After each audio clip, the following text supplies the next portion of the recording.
Welcome back to the Gentleman's Gazette. In today's video, we discuss 9 ways how you can make your wardrobe more green and sustainable.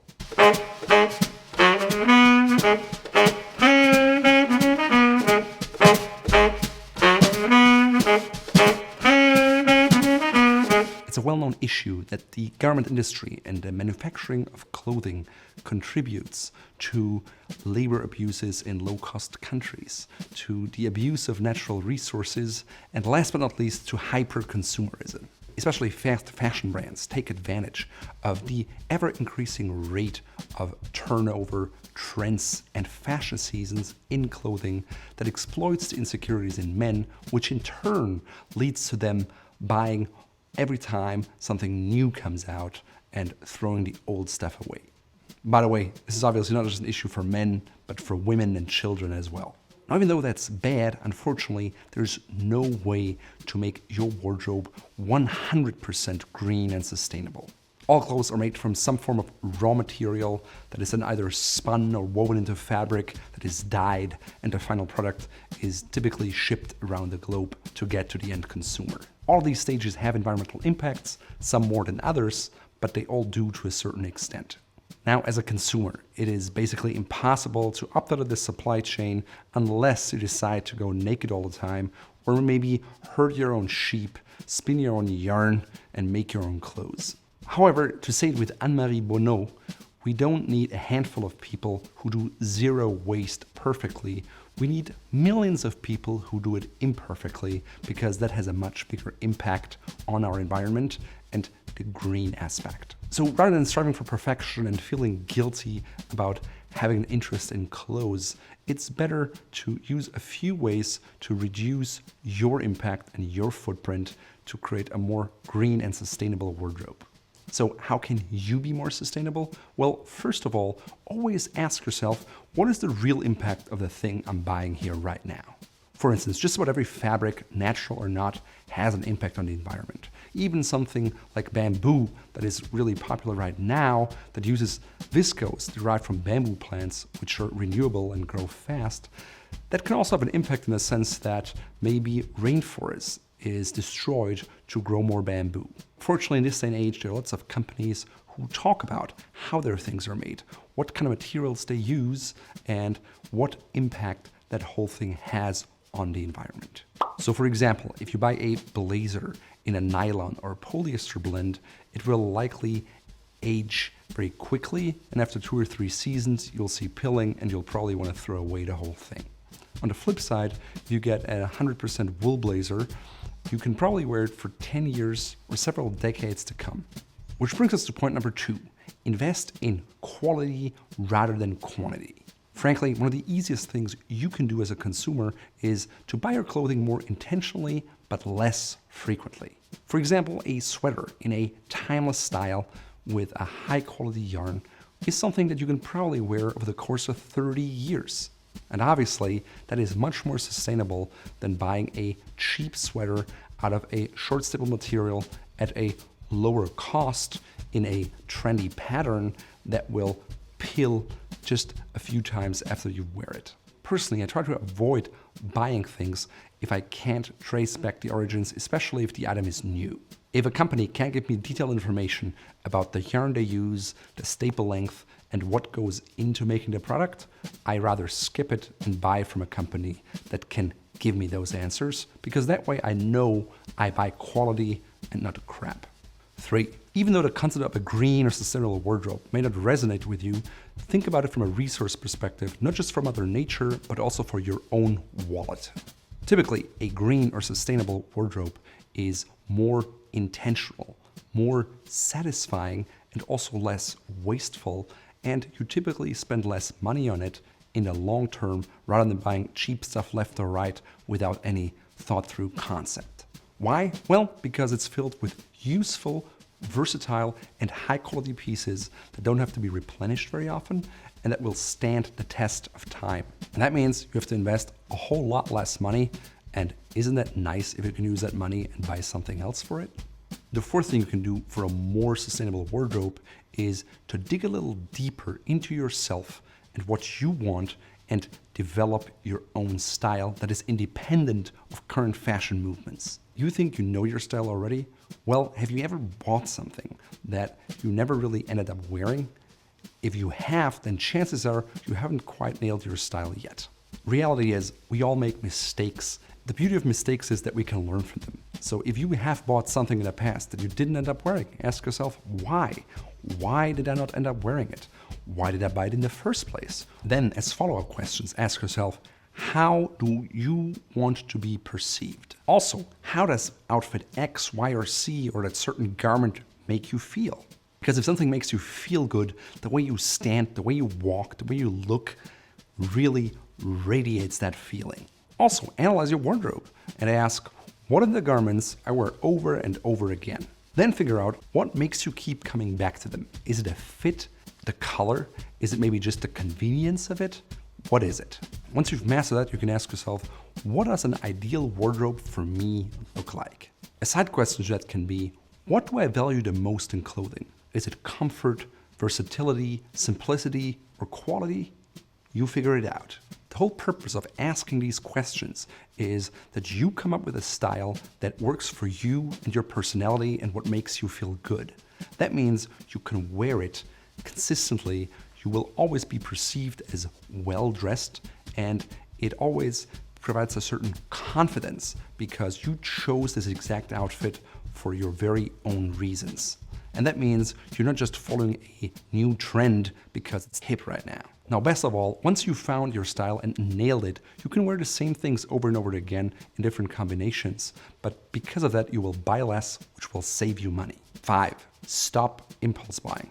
Why? Well, it's rarely a way to really improve your wardrobe, but at the same time, chances are very high that you're just wasting money. It leads to you buying things that you're just coming across and you buy them on a whim, but it's not actually something that fills the gaps in your current wardrobe, and because of that, it's likely not very versatile. If you resist your impulse and go with your plan, you're much less likely to end up with junk that ends up in your wardrobe just because it was 90% on sale, but it doesn't really suit a purpose. What's the 6th way to be more sustainable? Well, simply throw away less clothing. Of course, throwing away fewer of your clothes starts with buying fewer of the wrong things in the first place.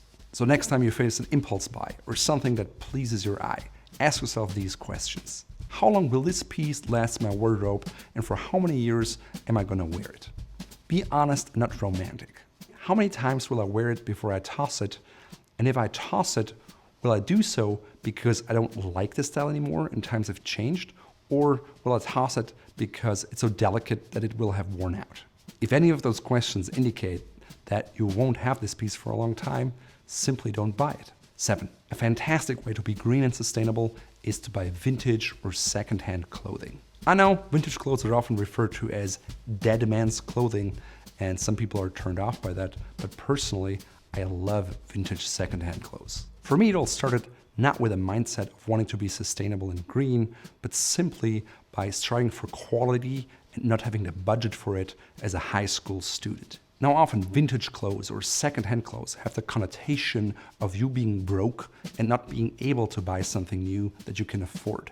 However, even though I am now at a point where I could afford to only have custom-made pieces for me, I still love vintage clothing because they have wonderful fabrics. They have cuts and styles and details that are simply hard to find these days. And I just appreciate buying something that has a history. So while it's true that vintage clothes are often a whole lot less expensive than new clothes, you also buy something that has already been produced. And so you have a much smaller impact because most of the time these garments would just be recycled and reused to make into an inferior garment. This way, you just stop buying new things, and because of that, new manufacturers produce fewer new things. To learn more about how to dress like a gentleman on a budget, check out this video. And if you want to see how I go about in a vintage store, what I look for so I don't waste time and find the stuff I want, please check out this in-depth guide here. Furthermore, many vintage pieces are of rather high quality because after all those years, they're still in good enough shape to be resold. If you want to see my favorite vintage items that I bought, or my overcoat collection, which is really mostly made of secondhand vintage pieces, check out this video here. Personally, I'd also urge you to think outside of the realm of clothing. You can find fantastic vintage secondhand furniture, glassware, china, and so forth. Basically anything related to interior design at dedicated stores, at places like eBay or Etsy, but also local estate sales. Today I love vintage goods, not only because of their quality, but also because of their unique character that you can't find in run-of-the-mill stuff that you buy in stores that is produced 1,000 times over. No one else would have this dining room set with those wonderful chairs that you put together with stuff from Craigslist. By shopping vintage, you will also become aware of great brands that have good quality, that have stood the test of time. And once my wife and I, we bought a couch from Hancock & Moore that was secondhand, and we love it so much that any couch going forward will be guaranteed from this manufacturer, even if we have to buy it new. Unless, of course, we reupholster the old couch because it has such good bones. Which brings us to point number 8, care and repair. Don't just throw things away. Well cared for clothes will not only last you longer, but also look much better with age. So rather than just throwing something away, ask yourself, can I fix it? Of course, it all has to make sense. Mending a $70 H&M jacket for $100 is probably not wise because you could buy a new one for less, and the jacket in general is not meant to be worn for a long time. On the flip side, this $2,000 sport coat that you picked up for 25 bucks at Goodwill should be mended for $100 because it has a whole lot of wear left in it. So the big question is, how do you care for your clothes and protect your investment and at the same time become more green and sustainable? Well, honestly, in most cases, you don't even have to spend money bringing your stuff to the dry cleaner. Oftentimes, a bit of steam helps, a nice clothes brush, and if you want to learn more about how you can really care for your wardrobe, please check out our in-depth series where we cover anything from ironing to washing a sweater or even a suit, and also how to get rid of smells of vintage clothes that you may buy. Sometimes repairing things also means think a bit outside of the box. For example, I had this red sweater from Polo Ralph Lauren that was pretty old and I loved wearing it, and eventually I wore it out on my elbows. So I just bought a bit of red leather and had elbow patches sewn on, and now it has many more years of wear left in it.